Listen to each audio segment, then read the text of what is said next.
¿Qué tal, hermanos y hermanas? Les habla Jesús Alonso Inda Velázquez en una emisión más de los No Wise. En esta ocasión vamos a hablar del No Wise 771. ¿Por qué Dios llamó a su iglesia la única iglesia verdadera y viviente?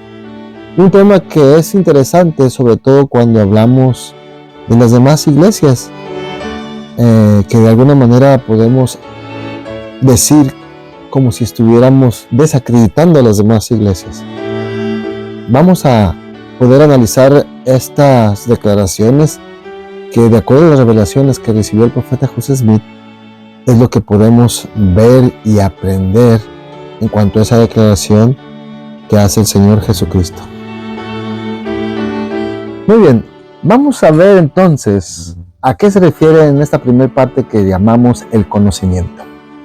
Bueno, en 1833 el Señor dio a José Smith el prefacio de lo que es el Libro de los Mandamientos, lo que ahora conocemos como Doctrina y Convenios, y así se le cambió el nombre en 1835, en donde el Señor afirmó a José Smith y a otras personas que se les había dado, y se cita, el poder para establecer los cimientos de esta iglesia, la única iglesia verdadera y viviente, sobre toda la faz de la tierra, con la cual yo, el Señor, estoy bien complacido. Bueno, ahí está la referencia que, de acuerdo a la Iglesia de Jesucristo de los Santos de los Últimos Días, el mismo Señor Jesucristo menciona la única iglesia verdadera y viviente sobre toda la faz de la tierra. Aunque la descripción que hace el Señor de la iglesia como la única iglesia verdadera y viviente puede ir en contra de la opinión que está de moda en estos días, en la que todas las iglesias son verdaderas. Este título refleja muchos aspectos de la iglesia restaurada que no se encuentran en ninguna otra parte del mundo. Y aquí es donde el elder Dallin H. Oaks menciona tres características. Número 1, la plenitud de la doctrina.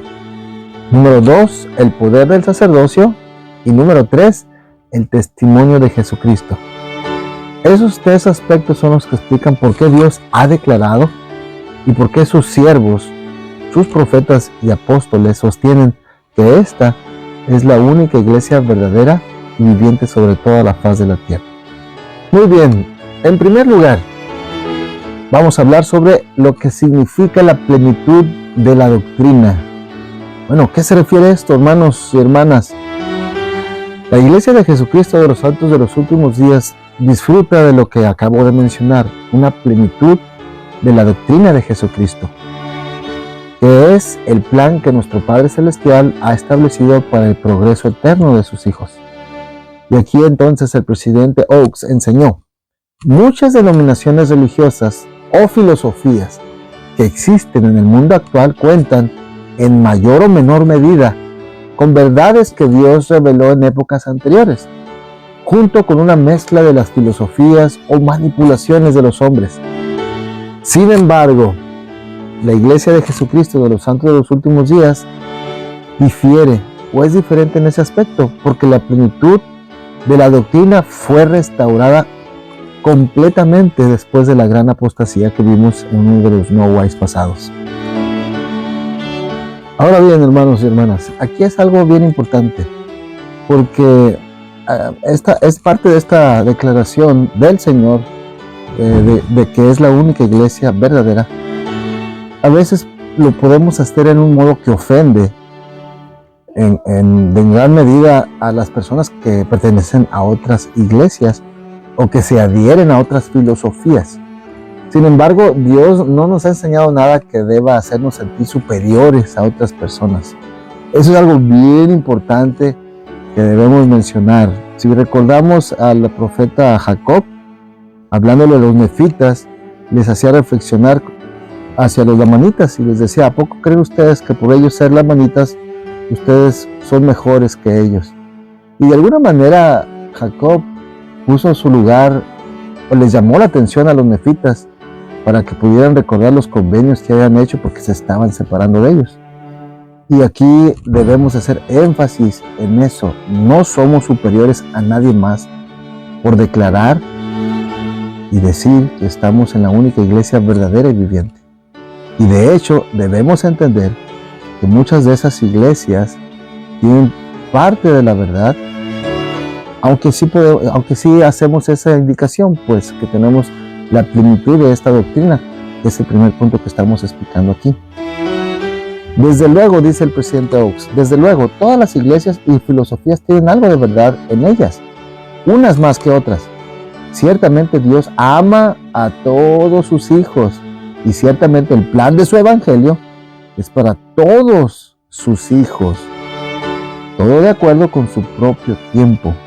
Entonces, ¿qué significa que la iglesia de Jesucristo de los santos de los últimos días sea la única iglesia verdadera? Bueno, estamos explicando el primer punto, que es la plenitud del evangelio del Señor Jesucristo, dado al profeta José Smith. Y aquí vamos a ver algo que el elder Neil A. Maxwell, un apóstol, mencionó. Y lo voy a citar. Dice: las doctrinas de la iglesia y su autoridad no son solo parcialmente verdaderas, sino verdaderas según los criterios divinos. Por lo tanto, la iglesia no está conceptualmente comprometida por haber sido formada a partir de restos doctrinales de otra época, ni se compone de meros fragmentos de la verdadera fe. Está basada en la plenitud del evangelio de aquel cuyo nombre lleva, pasando así las dos pruebas para probar su iglesia que fueron dadas por Jesús durante su visita a los nefitas.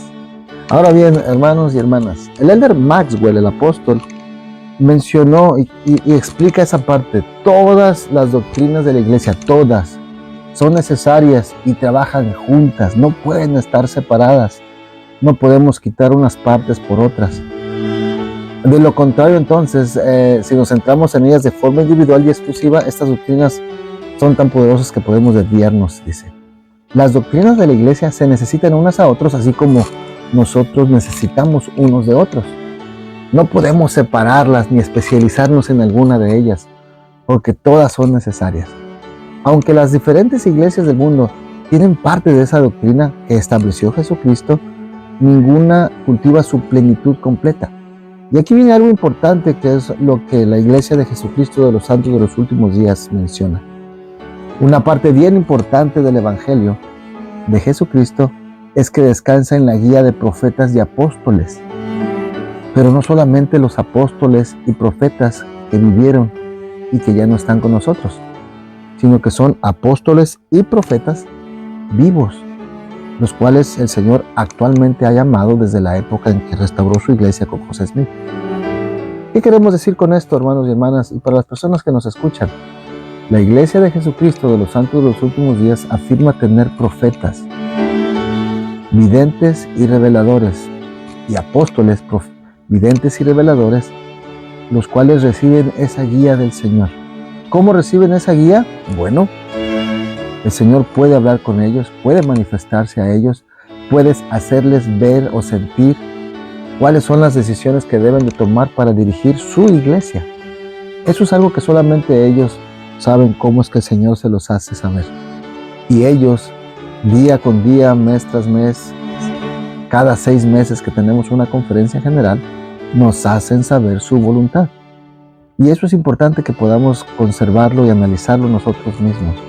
Inclusive preguntar a Dios, nuestro Padre Celestial, en una oración, para que nosotros podamos saber y podamos sentir mediante la inspiración o la revelación o lo que nos haga sentir el Espíritu del Señor, si realmente lo que estamos escuchando es verdad. Y entonces poder saber en nuestro propio corazón que la persona que nos está hablando en una conferencia general realmente es un apóstol o es un profeta que el Señor ha llamado. Por lo tanto, dice aquí Robert Millet, un autor, la única iglesia verdadera y viviente significa que la finalidad doctrinal descansa en estas personas, en los apóstoles y los profetas, pero no se basa en teólogos o en personas que son eruditas o expertas en las Escrituras. Esta doctrina se establece por la voz unánime de la primera presidencia y del quórum de los 12 apóstoles. ¿Qué quiere decir esto? Que todos los miembros de cada uno de los quórums tienen que llegar a un acuerdo en cuanto a sus decisiones a fin de que éstas tengan el mismo poder o validez entre sí. ¿Qué quiere decir esto? Esta doctrina se establece por la voz unánime de la primera presidencia y el quórum de los 12 apóstoles. Es decir, todos los miembros de cada uno de los quórums tienen que llegar a un acuerdo en cuanto a sus decisiones a fin de que éstas tengan el mismo poder o validez entre sí. Y eso lo podemos leer en Doctrina y Convenios 107, versículo 27. Lo vuelvo a repetir. Y toda decisión que tome cualquiera de estos quórums se hará por la voz unánime del quórum. Unánime. Es decir, todos los miembros de cada uno de los quórums tienen que llegar a un acuerdo en cuanto a sus decisiones a fin de que éstas tengan el mismo poder o validez entre sí. Ahora bien, hermanos, esta situación me hace recordar cómo hay un ejemplo en el Nuevo Testamento, en Hechos 15. Y fíjense que es bien importante esta parte porque ahí era donde, de acuerdo a la historia de la iglesia antigua, en los tiempos de Jesucristo, ya inclusive cuando Él no estaba entre sus apóstoles, hablamos sobre los gentiles que se bautizaron. Dice que Pablo y Bernabé visitaban Antioquía y entonces algunos judíos de Judea se habían convertido al cristianismo, hicieron ciertas afirmaciones sobre lo que los gentiles que se habían convertido debían de hacer para que pudieran ser salvos. O sea, los judíos decían, entonces los gentiles también tienen que hacer lo que nosotros hacemos. ¿Cuáles eran esas cosas? Como parte del convenio que hizo Abraham, Dios mandó que se circuncidaran a todo varón que entrara en el convenio con él. ¿Y qué era la circuncisión, hermanos? Bueno, se cortaba la carne del prepucio de los varones, tanto los infantes como los adultos. Aquellos que la recibían gozaban de los privilegios del convenio y tomaban sobre sí todas las responsabilidades de eso mismo. Ahora bien, eso representaba una señal o un recordatorio de ese convenio entre esa persona y Jehová. Pero aquí entonces, cuando los judíos, los gentiles escuchan de eso, yo me imagino que los hermanos dijeron, yo no voy a hacer eso, creo en Jesucristo, pero yo no voy a circuncidar. Y entonces eso se tornó en una discusión. Y como dice en Hechos, el versículo 2, el 15 versículo 2, una disensión y contienda no pequeña surgió entre ellos. Significa que los miembros de la iglesia estaban discutiendo con Pablo y con Bernabé al afirmar que los gentiles tenían que hacer esa parte del convenio. Y entonces, ¿qué se pudo hacer ahí? Bueno, los versículos siguientes podemos aprender que ellos se reunieron para examinar este asunto. En el versículo 6 lo menciona. Y se refiere entonces que tenían que deliberar, que discutir juntos en consejo y tomar decisiones al respecto. Ahora bien, para saber lo que Pedro dijo al consejo, ahí está en Hechos 15, versículos 7 al 11. Y entonces aquí es donde Pedro, como el apóstol de mayor antigüedad sobre la tierra, está autorizado para hablar en el nombre del Señor. Y entonces es cuando dice la declaración inspirada de Pedro de que los gentiles no tenían que circuncidarse. Es un ejemplo de cómo el Señor guía a su iglesia al revelar su voluntad a sus apóstoles.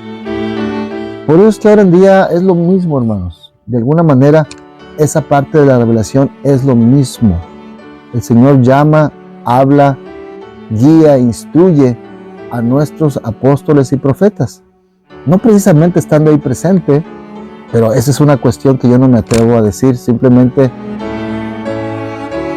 no puedo decirles, yo en lo personal, tengo un testimonio de que ellos realmente reciben la revelación del Señor.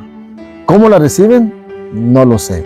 No sé si el Señor se apareció al profeta Nelson, no sé si le habló, si escuchó una voz, o si simplemente llegó un sentimiento a su corazón y a su mente se despegaron esas ideas.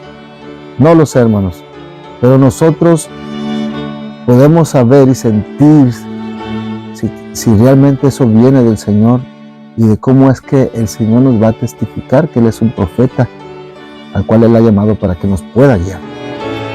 Bueno, y esta es la parte con respecto a la plenitud del Evangelio y de cómo es que el tener profetas y apóstoles que viven y que actualmente pueden recibir esa inspiración del Señor es la parte que hablamos de la plenitud del Evangelio. Ahora bien, hermanos, acabamos de hablar sobre la plenitud del Evangelio que se recibe a través de nuestros profetas, videntes y reveladores que tenemos actualmente, no solamente los profetas que existieron en la antigüedad. Ahora vamos a hablar sobre la segunda característica de por qué es una iglesia verdadera y viviente, y viene siendo el tema del poder del sacerdocio. ¿Y qué es esto? El presidente Henry B. Eyring, en un discurso en conferencia general, lo dice de esta manera, y cito: esta es la iglesia verdadera, la única iglesia verdadera, ya que en ella están las llaves del sacerdocio. Solo en esta iglesia el Señor ha depositado el poder para sellar tanto en la tierra como en el cielo, tal como lo hizo en la época del apóstol Pedro. Esas llaves se restauraron a José Smith, a quien luego se le autorizó conferirlas a los miembros del quórum de los 12 apóstoles. Y aquí vamos a mencionar cómo es que el profeta José Smith y Oliver Cowdery inclusive tuvieron la oportunidad en la sección 13 de Doctrina y Convenios, cuando Juan el Bautista, quien se presentó ante ellos y les dijo quién era, y les dice: sobre vosotros mis consiervos, en el nombre del Mesías, confiero el sacerdocio de Aarón ante ustedes. Ya es tiempo después, Pedro, Santiago y Juan, personas ya resucitadas, vinieron al profeta José Smith y restauraron las llaves del sacerdocio de Melquisedec. Ahora, esta parte es importante, hermanos, porque estamos hablando de que ángeles enviados por el Señor fueron quienes restauraron ese poder al profeta José Smith. Y al mismo tiempo, como lo mencionó el presidente Eyring, José Smith la confirió a los 12 apóstoles. Ahora bien, el presidente Oaks vuelve a mencionar, y cito: como resultado de tener el poder del sacerdocio, los líderes y miembros debidamente autorizados de la Iglesia de Jesucristo de los Santos de los Últimos Días reciben el poder para llevar a cabo las ordenanzas requeridas del sacerdocio, como el bautismo, conferir el don del Espíritu Santo y la bendición y la repartición de la Santa Cena. Además, las llaves del sacerdocio, las cuales le dan derecho al profeta a recibir revelación para toda la iglesia. Por tanto, hermanos, el santo sacerdocio vincula a los santos con Dios de una manera real y tangible. Y entonces aquí viene la declaración de Stephen Robinson y Dean Garrett, que mencionan que una iglesia viviente es aquella que sigue conectada con Dios, su fuente, por medio de apóstoles y profetas vivos que poseen las llaves del sacerdocio y reciben guía divina directa. Los líderes autorizados del sacerdocio ejercen poderes importantes al extender llamamientos, otorgar bendiciones patriarcales, efectuar sanidades, recibir los donativos y aprobar y supervisar muchas otras acciones a medida que se esfuerzan por guiar y unificar la iglesia del Señor. Sin estas cosas, ninguna iglesia podría considerarse verdaderamente una iglesia viviente. Muy bien, vamos a hablar ahora de la última característica de la iglesia verdadera y viviente, que viene siendo, número 3, el testimonio de Jesucristo. Y aquí vuelvo a citar al presidente Oaks, que dice, y cito: la tercera razón por la cual somos la única iglesia verdadera es que tenemos la verdad restaurada acerca de la naturaleza de Dios y de nuestra relación con Él. Es por eso que tenemos un testimonio singular de Jesucristo. Y aquí, hermanos, es importante que podamos ver y entender esta parte, que, como se mencionó en el segundo punto, el hecho de tener profetas, videntes y reveladores nos ayudan mucho a conocer la naturaleza de nuestro Padre Celestial y de Jesucristo, y de cómo es que ellos ayudan a clarificar eso hacia nosotros, y no nada más nosotros como miembros de la iglesia, y esto es importante, sino a todas las personas del mundo. Además, la iglesia se beneficia de la información adicional relativa a las acciones premortales y presentes, así como las glorias futuras del Cordero de Dios. De hecho, debemos decirlo, los santos de los últimos días no debemos y no tenemos dificultad alguna en aceptar la afirmación de alguna persona de que sea cristiana, de que reconoce a Jesucristo como el divino Hijo de Dios, si lo reconoce como su Salvador, como el Señor y Maestro de su vida.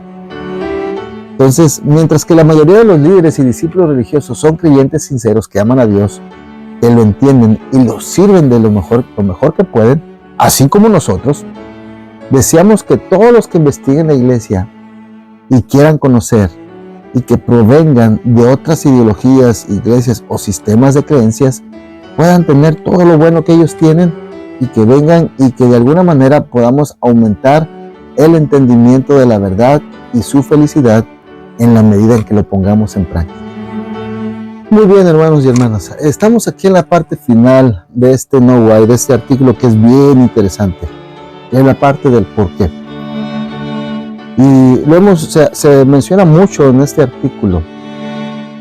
Una iglesia viviente se basa prácticamente en que tenemos profetas y apóstoles vivos que pueden tener esa revelación directa con Dios.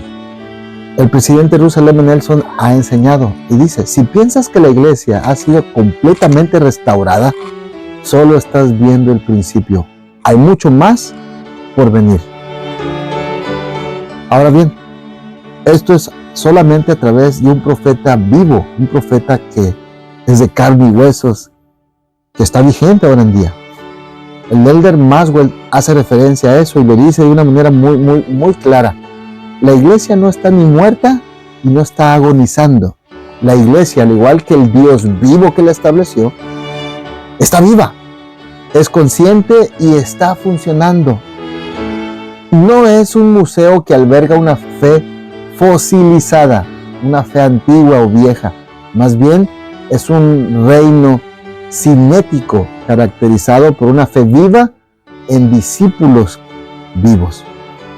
Además, hermanos, ya que hay un profeta en el mundo actual, podemos decir con toda confianza, como lo describe el autor Robert Millet: la institución más firme, segura y sólida de la tierra, la más cercana al modelo de la iglesia cristiana primitiva, o en otras palabras, antigua, en cuanto a dispensar la mente y la voluntad de Dios y gozar de su completa aprobación.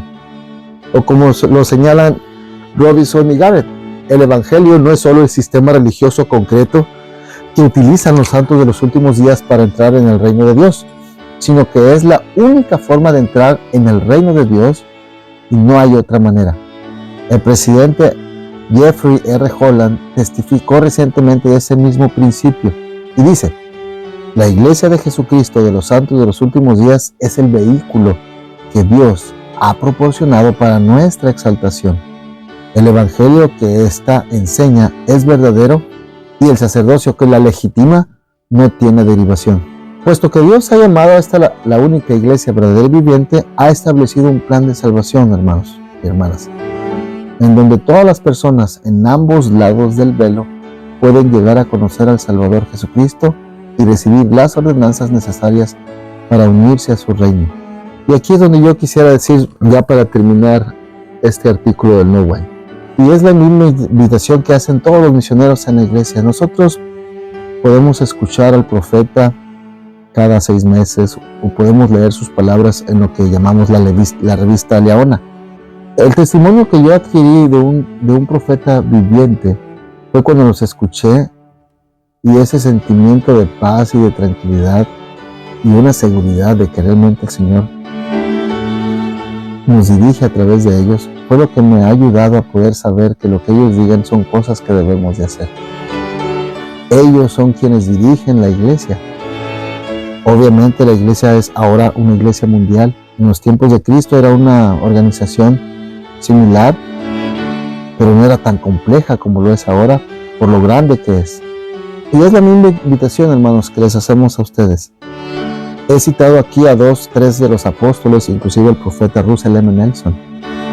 Nosotros lo que debemos hacer es poder preguntar a Dios, a nuestro Padre Celestial, si realmente Él ha dado la plenitud de este evangelio a estos profetas, en especial al profeta José Smith, que fue quien la restauró, y que esa enseñanza se ha ido transmitiendo y esa restauración de todas las cosas se ha venido dando con cada profeta.